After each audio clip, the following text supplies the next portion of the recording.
Well, I just got done watching old AG Merrick Garland's press conference. It was rather short, I think, like, what, 3 minutes, if that?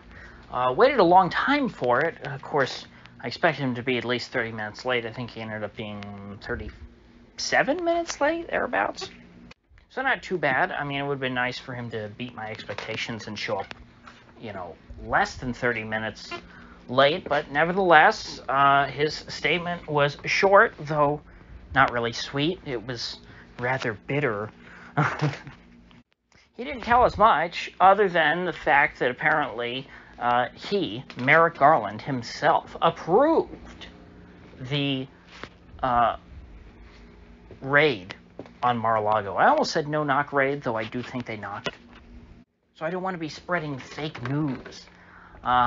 He said that he did not, he didn't take that decision lightly, and, yeah, we tried to subpoena him, and this Trump guy, he's just, he's so uncooperative, we had no other choice. That was the basic tone of Merrick Garland's statement.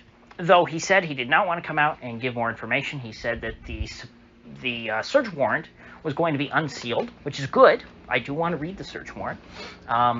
Something interesting that he said was that a copy of the search warrant was provided to Trump's lawyer. She disputes that.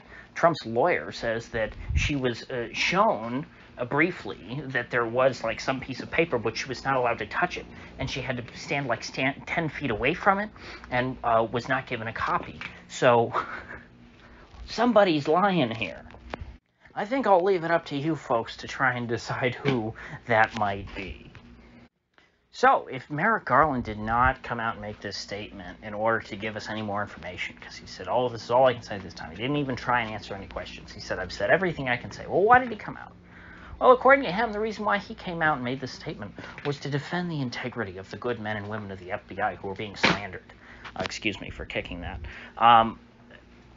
He is mad that people in the FBI are getting shat upon, for lack of a better term, by folks on Twitter, and I guess maybe Fox News. I don't watch Fox News, but I assume there are at least some people on Fox who have a problem with this raid, though I'm sure you can probably find plenty of Republicans on Fox who are, just kissing the boots of the FBI to Kingdom Come. But yeah, he really seemed to be incensed by that. He doesn't like that anybody would ever question the FBI. He thinks that we should all give them the benefit of the doubt, and that anything less is just totally unconscionable and beyond the pale. Which, I mean, is just hilarious. How out of touch can these people be at this point?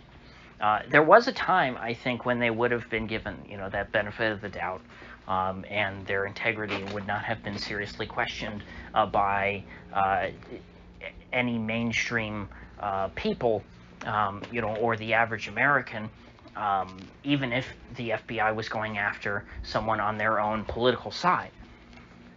In fact, I think that time was like around 2016, 2017, when the FBI, and all the Russiagate stuff first started. There were a lot of people, even on the right, who were willing to give them the benefit of the doubt. And, I was one of those people. Not because I loved the FBI, but because I thought, hey, this Trump guy, he's Donald Trump. I watched The Apprentice for years. I always got the impression Trump was a sleazy guy. I thought, maybe there is something, no good about him. Well, let's see what they find. And it turned out it was all nonsense. It was all BS. It was made up. It was an entirely trumped-up investigation. We all know this now. So who the hell would ever give the FBI the benefit of the doubt? I mean, Garland's mad that we would doubt their integrity. Who would ever assume that they have an ounce of integrity? The FBI is America's secret police. They exist to whip us and keep us in line. That's what the FBI does. There's a Praetorian Guard of the federal regime. The CIA exists to keep foreigners, mainly brown people, in line, and will, engage in coup plots to try and further the regime's interests overseas. And the FBI does the exact same thing here, though instead of doing it mostly to brown people, they do it mostly to white people. And so the base case is that these folks are up to no good, that they are trying to use dirty tricks to, one, prevent Trump from being able to run for president again and be elected, and 2, intimidate his supporters. That's it. I mean, that is the most likely scenario here. Now, the less likely scenario, though possible, is that Trump really did do something bad this time, something so terrible that the FBI has had to act and actually enforce like real laws against him. That is possible. The FBI does do that sometimes, though they also do a lot of just fake entrapment and planting of evidence and just terrible things. They collect blackmail material. They're the mafia.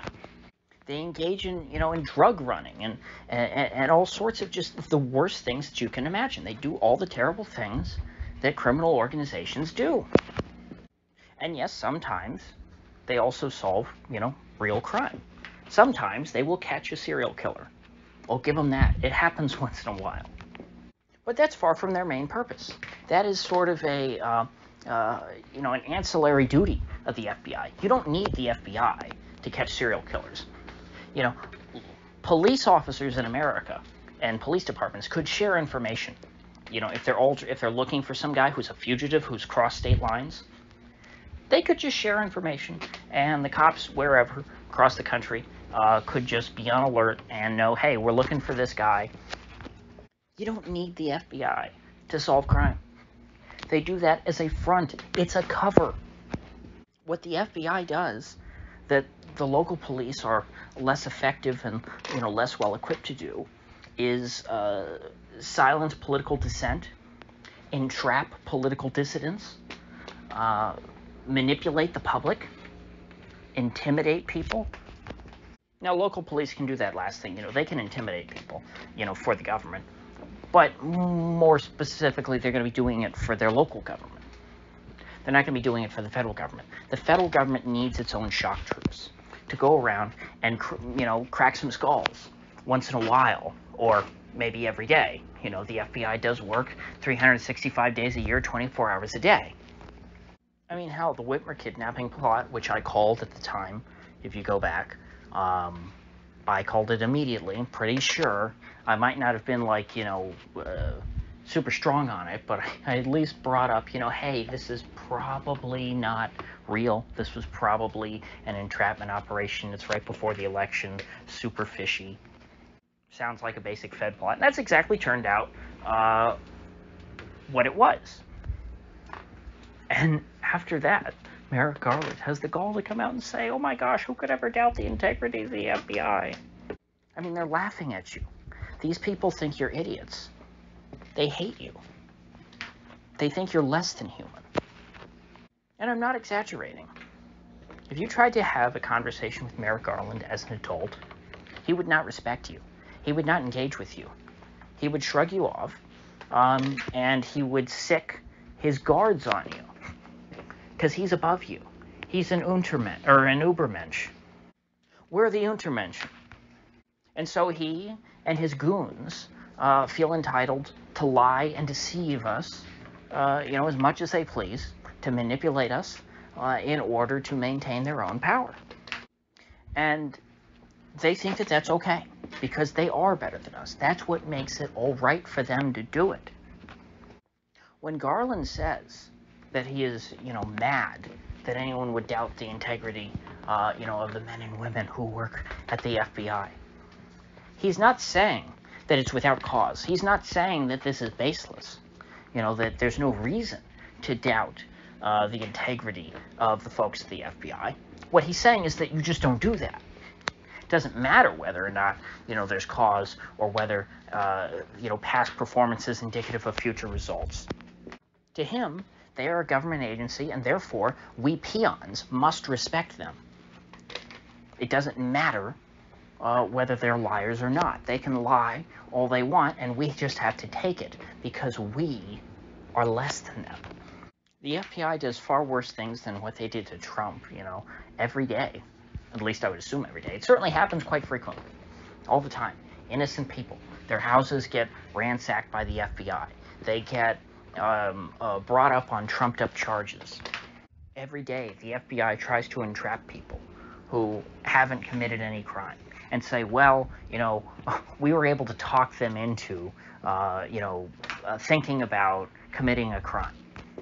We convinced this young Muslim man that, what really would turn his life around is if he sacrificed his life for Allah and strapped a bomb to his chest on New Year's Eve. We convinced Bubba here in Twitter DMs that he needs to go into the Capitol, and so therefore he's an insurrectionist who must be imprisoned. We talked a couple of incels into helping us kidnap and murder Gretchen Whitmer. These are the things that the FBI does all day to justify their existence. They invent criminals for them to then capture. That's what an FBI investigation is. They just have to create a fake criminal organization, or actually a real criminal organization. Then they go out and recruit helpers to work in their criminal organization, and then as soon as they find someone, they arrest them and say, ha, we wanted to work in a criminal organization. Whereas absent of the FBI, none of these people would have ever wanted to get involved in any of this stuff. And so, silly me, if my base case, my primary assumption is that that's exactly what they're going to do to Donald Trump. Because it's not like there haven't been, more fake investigations than I can count.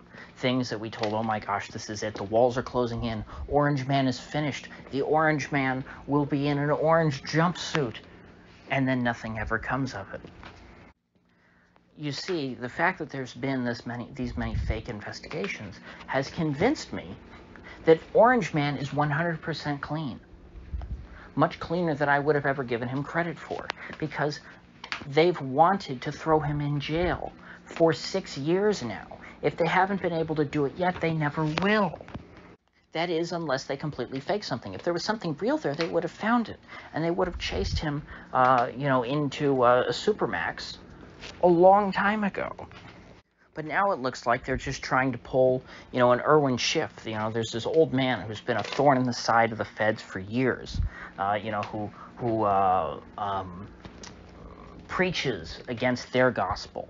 He's committed crimes against the word, though he hasn't really committed any actual criminal offenses. And so they have to find something fake to charge him with so that they can put him away in prison for the rest of his life and make him die alone in a hospital bed, not even allowed to see his family members. That's what they want to do to the Orange Man, and that's what they will do to whoever comes after the Orange Man, and ultimately that's what they will do to you and me. In fact, they'll do much worse to us. They'll do it much more quickly and much more crude because, there won't be as much scrutiny then. Because remember, if they're willing to be this sloppy and this blatant in persecuting a former President of the United States, soon to be candidate for President of the United States, what do you think they'll do to nobodies like us?